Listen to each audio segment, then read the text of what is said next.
What's going on, everybody? It's your boy Nate Matthews from NeverDenyMe.com, and today just wanted to show some customer appreciation. If you guys actually get anything from me and you like to show it off on social media, feel free to tag me as well, and I'll actually throw it up in some videos. Just want to make sure you guys are satisfied with the results that you guys are getting from me. So this customer right here, shouts out to Erin. She is actually another person who does embroidery as well, has a successful Etsy shop, if I'm correct here.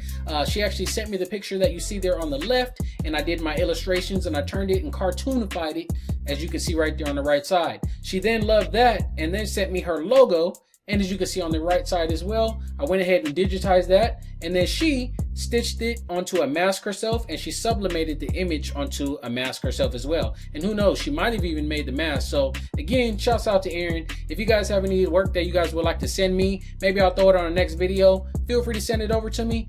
Thumbs up this video, and again, I'll catch you guys in the next one. Peace out.